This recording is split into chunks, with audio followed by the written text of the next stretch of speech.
The most dangerous man in the world isn't the one screaming from the balcony of a skyscraper. It's the one sitting in his pajamas at the kitchen table, quietly coding the software that owns the skyscraper. My wife, Emily, never understood that.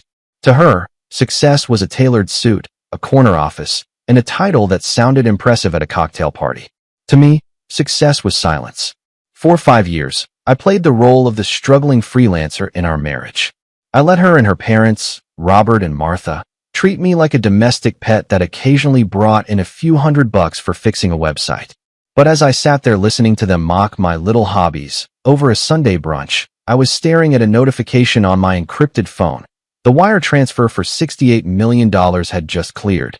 My stealth startup had been acquired by a global titan, and I was now, quite literally, the silent owner of the very ground Emily walked on. This is a story about what happens when the underdog decides to stop playing nice and starts playing for keeps. If you've ever been underestimated or looked down upon, this one is for you. Before we reveal the moment Emily's world turned upside down, make sure to subscribe to the channel, hit that like button, and drop a comment. Have you ever had a secret success you kept from the skeptics? Let's get into it. Pass the salt, Michael, Robert said, his voice dripping with that particular brand of condescension reserved for people who think they're the only ones in the room with a 401k. And maybe after brunch, you can help Martha with her iPad. It's probably more your speed than actual business, right? Since you've got so much free time on your hands while Emily is out there actually climbing the corporate ladder. Emily giggled, adjusting her silk blouse. She was a senior partner at a prestigious marketing firm located in the Skyline Plaza, the crown jewel of the city's financial district. Dad, don't be mean. Michael's freelancing is important. It keeps him busy while I'm securing 7-figure contracts. I just wish he'd put on a tie once in a while so my colleagues wouldn't think I'm married to the IT guy. I took a slow sip of my coffee, feeling the weight of the digital key in my pocket. They had no idea. They didn't know that for the last 18 months, I hadn't been freelancing. I had been the lead architect for a revolutionary neural network encryption tool. I had worked 18-hour days in a home office they called a glorified closet, building a kingdom while they laughed at my sweatpants. You know, Emily, Robert continued, leaning back with a smug grin. It's a shame Michael doesn't have the drive you have. Your office at Skyline Plaza, that's a real statement. It says you've arrived. It's a pity he'll never know what it feels like to own a piece of the city. I looked at Robert, then at Emily. She was nodding along, her eyes full of a pity that felt more like an insult. She loved that office. She spent more time there than she did at home. She bragged about the floor-to-ceiling windows, the exclusive keycard access, and the way the janitors bowed to her in the hallways. To her, that office wasn't just a workplace. It was her identity. It was the weapon she used to remind me that I was lesser. I think I'll take a walk, I said quietly, standing up from the table. I need some fresh air. All this talk of success is making me realize I have some errands to run. Don't get lost, Michael, Martha chirped. And try not to spend too much of Emily's money on those tech gadgets of yours. I walked out the front door, the cool air hitting my face like a reset button. I didn't go for a walk. I got into my 10-year-old sedan, the one Emily was embarrassed to be seen in, and drove straight to the offices of Vanguard Realty. I had a meeting with a man named Arthur, a broker who dealt exclusively in off-market commercial acquisitions for anonymous buyers. Is the paperwork ready? I asked as I stepped into his private office. Arthur looked at me with a mix of awe and terror. He knew who I was, or at least, he knew what my bank account looked like. Everything is set, Mr. Vance. Through the offshore LLC, you are now the 100% owner of Skyline Plaza. The previous management has been notified of the immediate change in leadership. As of this second, you are the landlord for every high-powered firm in that building. I looked at the deed. It was a beautiful piece of paper, and the specific lease for Apex Marketing on the 22nd floor. Under the new ownership clause, you have the right to terminate any lease within the first 24 hours for restructuring purposes without penalty, Arthur said, sliding a gold pen toward me. Are you sure about this? Apex is a major tenant. I'm very sure, I said, the ink flowing smoothly onto the page. In fact, I want the locks changed by 6 a.m. tomorrow. And Arthur? I want a very specific notice pinned to the door of the senior partner's office. I walked out of the building feeling lighter than I had in years. That night, Emily came home late, as usual.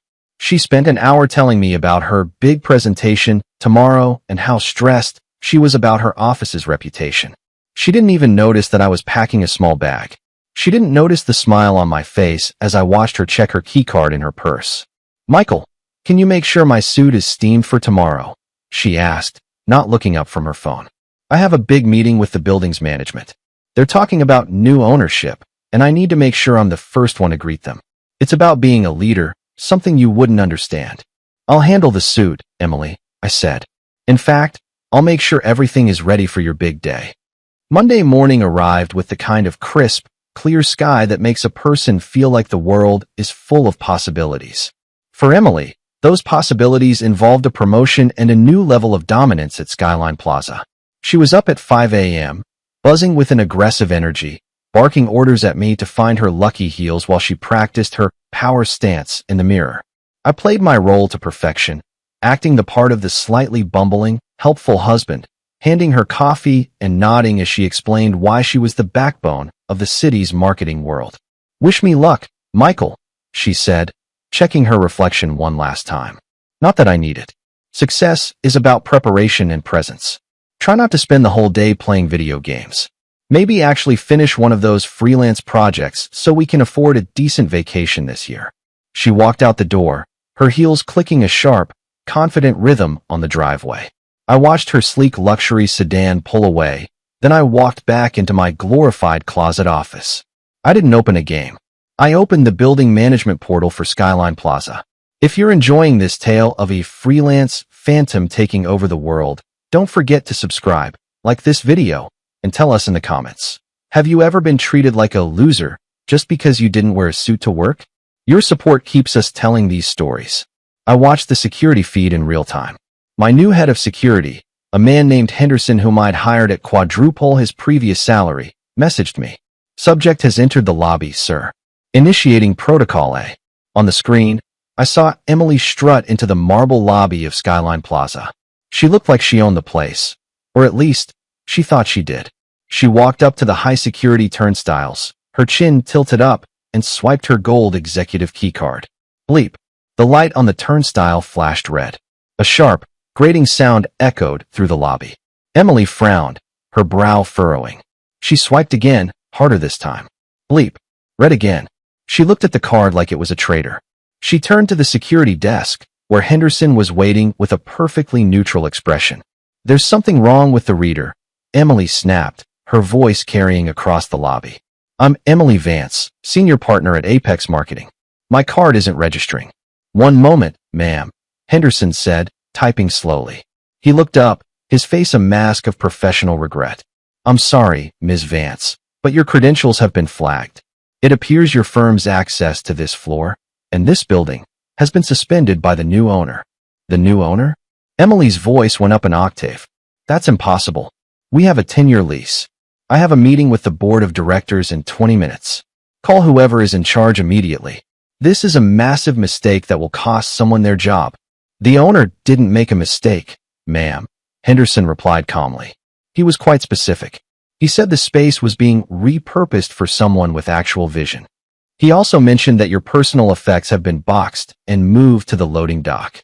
Emily stood there, her mouth hanging open, the high society mask slipping. People, the very people she spent years trying to impress, were walking past her, swiping their cards, and glancing at her with pity and confusion. The queen of Skyline Plaza was stuck in the lobby like a common tourist. "Who bought this building?" she hissed, leaning over the desk. "Give me a name." "The company is Ghostbit Holdings," Henderson said. "The principal is anonymous." But he did leave a message for any Apex employees who were confused. He said they should check their personal emails for a termination of lease briefing. Emily pulled her phone out, her fingers trembling. I watched the feed as her eyes scanned the screen. I had sent the email 5 minutes ago. It wasn't from a lawyer. It was from a secure, encrypted address. It contained a single attachment, a high-resolution photo of the golden keys to the building, resting on the very kitchen table where Robert had mocked me for being a struggling freelancer. I watched as her face went from confusion to a sickly, pale realization. She looked at the photo, then at the lobby around her, then back at the photo. She knew that table. She knew the scratch on the wood near the edge. She turned and ran out of the building, her heels clicking much faster than before. But this time, it wasn't the sound of victory. It was the sound of a panic. I leaned back in my chair, sipping my coffee. This struggling freelancer had just begun his workday. But the game wasn't over. Emily was headed home, and she was bringing the big guns, Robert and Martha. They were about to find out that the man they treated like a pet had just bought the entire kennel. I didn't have to wait long. Usually, it takes Emily 45 minutes to fight through morning traffic, but today she must have driven like a woman possessed. I heard the screech of tires on the gravel driveway before the front door was nearly kicked off its hinges. Emily stormed in, her face a mask of distorted fury, followed closely by her parents. Apparently, she'd called them on the way, and Robert and Martha had rushed over to witness the insanity. "Michael, what is the meaning of this?" Emily screamed, slamming her purse onto the kitchen table, the same table from the photo. She was holding her phone out like a weapon, the image of the building keys glowing on the screen. "How did you get into the management office? Did you steal these keys? Do you have any idea what kind of legal trouble you're in for harassing a multi-billion-dollar real estate group?" Robert stepped forward, his face purple with indignation. "This has gone too far, boy. We tolerated your little freelance fantasy, but hacking into a corporate server or posing as a landlord to embarrass my daughter, that's a felony. I've already called my lawyer. You're going to prison for this stunt." I didn't get up. I remained seated at the head of the table, calmly finishing a piece of toast. I looked at Robert, then at Martha, who was looking at me with pure, unadulterated disgust, as if I were a cockroach that had finally learned to talk back. "Take a seat, Robert," I said, my voice low and steady. "And Martha, please, stop hovering. You're blocking the light. I'm trying to read the final acquisition report for the Skyline portfolio." "The portfolio?" Emily laughed, a high-pitched, hysterical sound. "You're delusional. You're a guy who fixes broken links for $50 an hour. You live in my house, you drive a car I should have replaced years ago, and you wear clothes from a warehouse club. You didn't buy a building, Michael. You're having a breakdown."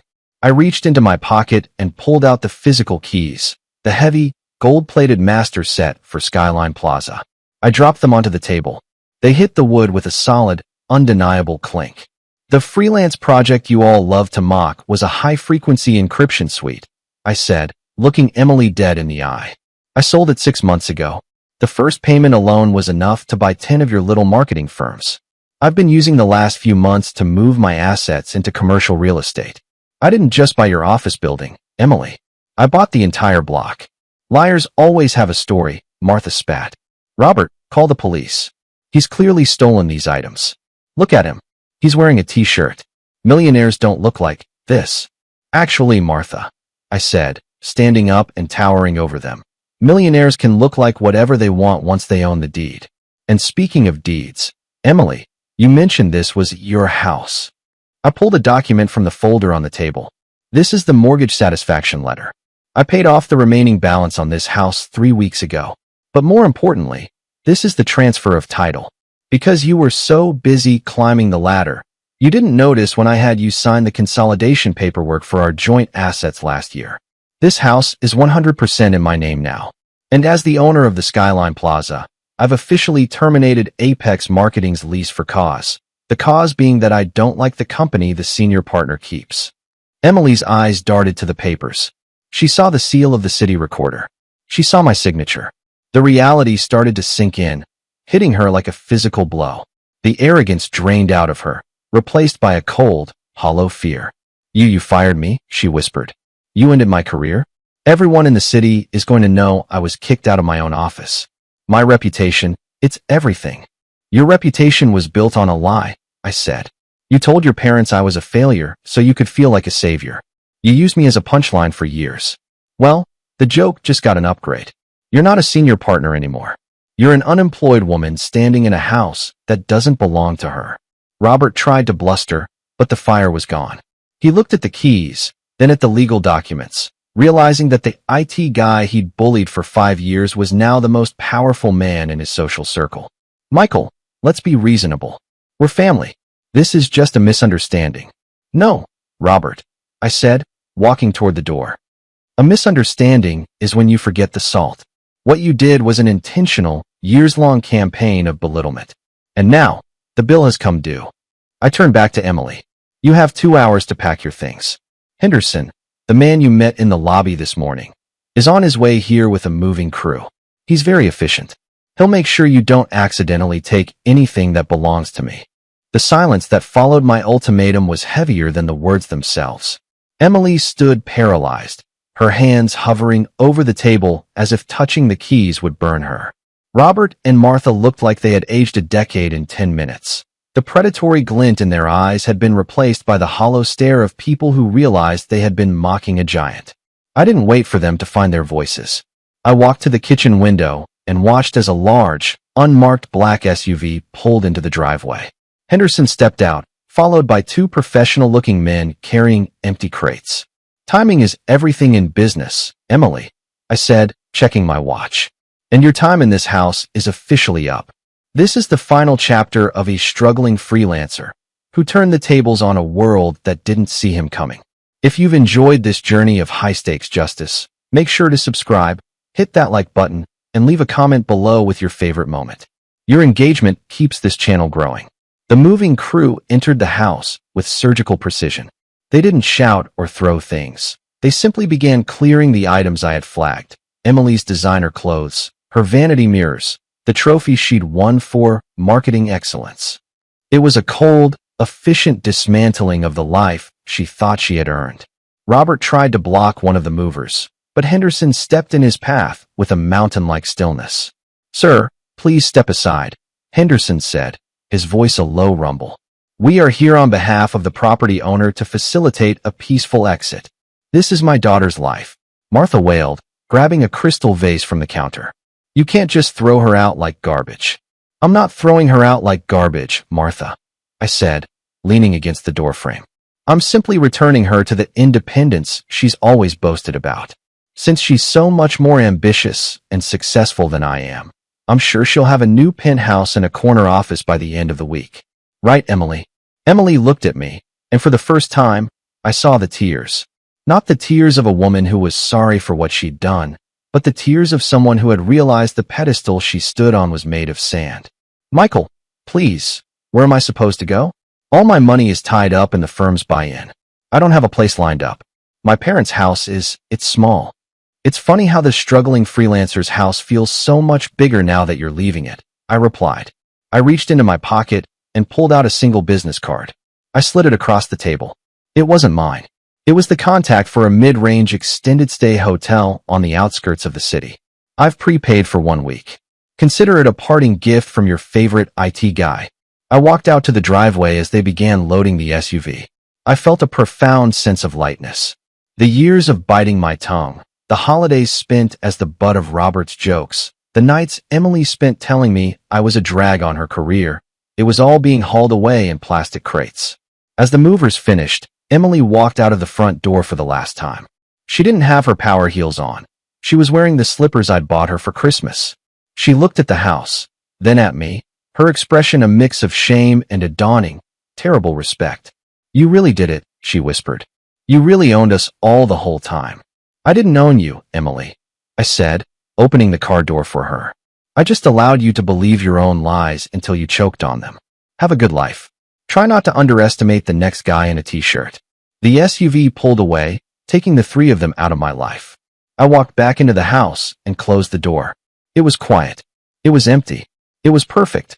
I sat down at my desk, opened my laptop, and began a new project. I didn't need a suit, and I didn't need a corner office in Skyline Plaza. I just needed the silence. Conclusion: the author's perspective.